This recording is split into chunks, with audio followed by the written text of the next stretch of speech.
नमस्कार दोस्तों, बहुत बहुत स्वागत है आप सभी का डेली नाउ 1-to-1 में और मैं हूं संदीप पाल। दिल्ली चुनाव के सर्वे की बात की, दिल्ली चुनाव के ओपिनियन पोल की बात की, दिल्ली में चल रही जो सियासत है उसकी बात की। लेकिन इस वीडियो में आपको एकदम यूनिक चीज़ बताने जा रहा हूं और वो है दिल्ली का दलित वोट बैंक को लेकर किया गया एक बहुत बड़ा सर्वे। आखिर दिल्ली का जो दलित है, जो दलित वोट बैंक है, वो किस ओर मुड़ गया है। फिर चाहे वो बीता लोकसभा चुनाव हो या फिर उससे पहले के चुनाव हो, और इस बार जो दलित वोट बैंक है वो किस ओर जा रहा है।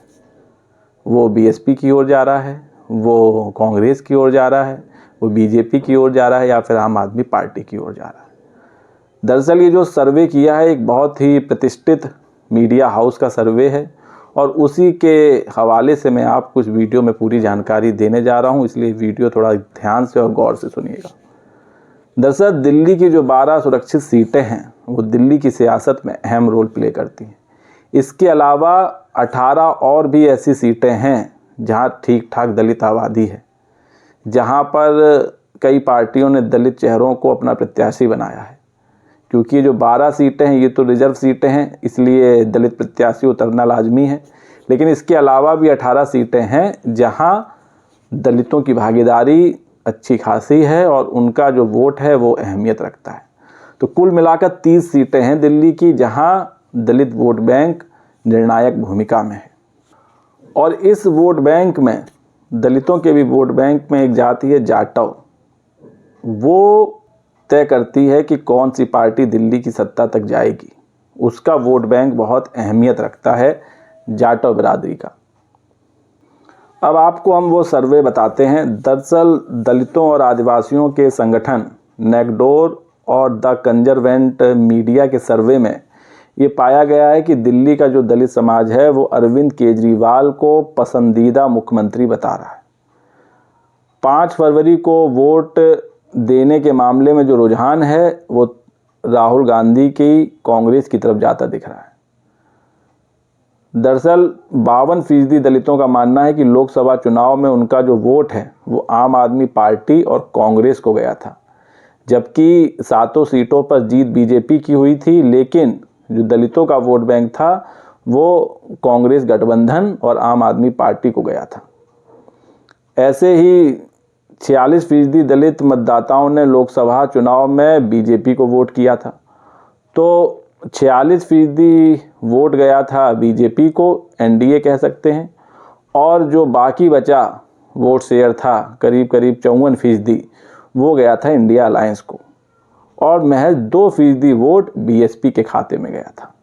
वहीं सर्वे की रिपोर्ट के मुताबिक 2020 के मुकाबले दलितों के बीच कांग्रेस के प्रति समर्थन बढ़ा है। क्योंकि आप देख रहे होंगे लोकसभा चुनाव के बाद से या उससे पहले से कांग्रेस दलितों की राजनीति में खुलकर उतर आई है। संविधान की किताब लेकर राहुल गांधी चलते हैं और जिसकी जितनी भागीदारी उसकी उतनी हिस्सेदारी की बात करते हैं। तो कांग्रेस के प्रति दलित वोट बैंक का रुझान बढ़ा है और पिछले चुनाव में कांग्रेस को 11% दलित वोट बैंक मिला था। और इस बार अनुमान लगाया जा रहा है कि कांग्रेस को 21% तक दलित वोट बैंक मिल सकता है। इसलिए मैं कह रहा हूं कि दिल्ली चुनाव में कांग्रेस वापसी कर सकती है और जो उसका वोट शेयर है वो भी बढ़ सकता है और 2-4 सीट भी निकाल सकती है। वहीं दलित महिलाओं के वोट में 9% से बढ़कर कांग्रेस को 21% वोट मिलने का अनुमान है। तो ओवरऑल भी 21% वोट मिल सकता है और जो दलित महिलाएं हैं वो भी 21% तक वोट दे सकती हैं कांग्रेस को।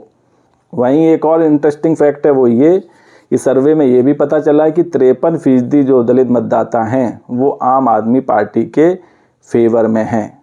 उन्होंने माना है कि 2020 में 53% वोट बैंक दलितों का आम आदमी पार्टी के फेवर में गया था। लेकिन इस बार ये आंकड़ा घट रहा है और महज 44% वोट बैंक केजरीवाल को मिलता दिख रहा है। तो जो 10% की कटौती होती दिख रही है वो कांग्रेस की ओर जाती दिख रही है। ऐसे ही 33% दलित वोटर्स 2020 में बीजेपी को वोट देने की बात मानते हैं, जबकि आने वाले चुनाव में बीजेपी को 32% वोट मिल सकता है। तो 44% आम आदमी पार्टी को, 32% बीजेपी को और 21% कांग्रेस को दलित का वोट जाता दिख रहा है। हालांकि दिल्ली की लड़ाई में बीएसपी भी मजबूती से उतरी है और चंद्रशेखर की आज़ाद समाज पार्टी भी मैदान में है। तो इन दोनों पार्टियों के खाते में कितना वोट जाएगा ये भी देखने वाली बात होगी, क्योंकि मायावती की पार्टी ने 69 सीट्स पर कैंडिडेट उतारे हैं और उनका भी जो अहम निशाना या कहें लक्ष्य है वो है सुरक्षित 12 सीटें जो दलितों के लिए रिजर्व हैं। वहाँ प्रत्याशी भी इस बार मायावती ने अलग दांव खेला है। लोकसभा चुनाव में मायावती ने सबसे ज़्यादा मुस्लिमों को टिकट दिया था, लेकिन इस बार जो मुस्लिम बहुल आबादी वाली सीटें हैं वहाँ भी हिंदू कैंडिडेट्स को मायावती ने मैदान में उतारा है।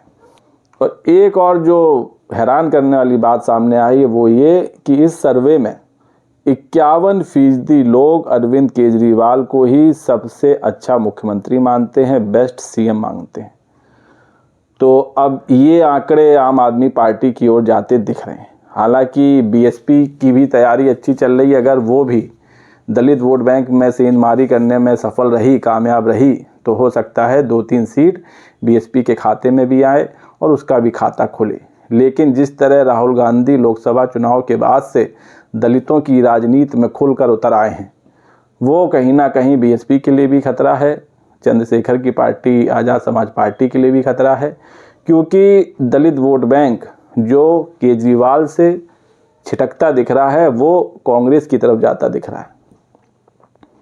वहीं बीजेपी के लिए दलित वोट बैंक उतना मायने रखता नहीं है, क्योंकि लोकसभा चुनाव में भी उनको कम वोट बैंक मिला था दलितों का, उसके बावजूद उनके 7 सांसद जीते थे, 7 सीट पर बीजेपी की जीत हुई थी। तो इस बार जो दलित वोट बैंक है वो निर्णायक भूमिका में है। वो किस ओर जा रहा है इसका तो पता साफ तौर से चलेगा 8 फरवरी को। ये तो एक सर्वे के आंकड़े थे, सच भी साबित हो सकते हैं, गलत भी साबित हो सकते हैं और संभावनाओं के करीब भी हो सकते हैं। तो इन आंकड़ों को, इस सर्वे को एकदम सत्य न माने। ये एक तरह का प्रेडिक्शन है, एक तरह का सर्वेक्षण है जो सैंपल साइज के हिसाब से लिया गया था। अब ये सैंपल साइज 10,000 भी हो सकता है, 20,000 भी हो सकता है, 5,000 भी हो सकता है। तो ये एक तरह का ये अनुमान है। लेकिन फ़िलहाल अभी भी आम आदमी पार्टी में दलित वोटर्स का विश्वास बना हुआ है। थोड़े से जो दलित वोट बैंक हैं वो ज़रूर थोड़े से इधर उधर वोट कर सकते हैं, और जो वोट कटेगा अरविंद केजरीवाल का, दलितों का, वो कांग्रेस की तरफ जाता दिख रहा है। अब इसमें कितना फीसदी बीएसपी की ओर जाएगा ये भी देखने वाली बात होगी। यही वजह है कि बहुजन समाज पार्टी का जब 2008 में 14% से ज़्यादा वोट शेयर था, दलित वोट बैंक के बदौलत ही था, वो बीते 14 सालों में एकदम से नीचे आ गया। उसकी वजह यही है कि जब से आम आदमी पार्टी की दिल्ली में एंट्री हुई, दिल्ली की सियासत में आम आदमी पार्टी उतरी है, तब से दलित वोट बैंक में भयंकर सेंधमारी की है और लगभग 70 से 75% तक वोट शेयर दलितों का आम आदमी पार्टी के पक्ष में रहा। लेकिन इस बार कुछ बदली सी हवा लग रही है और बताया जा रहा है कि ये वोट बैंक कांग्रेस की तरफ भी शिफ्ट हो सकता है, बीएसपी की तरफ भी शिफ्ट हो सकता है। हालांकि बीजेपी की तरफ ज़्यादा शिफ्ट होने के आसार हैं नहीं। तो दोस्तों, आपको क्या लगता है अपनी राय कमेंट्स करके दीजिए, और वीडियो पसंद आया हो तो चैनल को लाइक शेयर और सब्सक्राइब करना ना भूलिए। तब तक के लिए नमस्कार।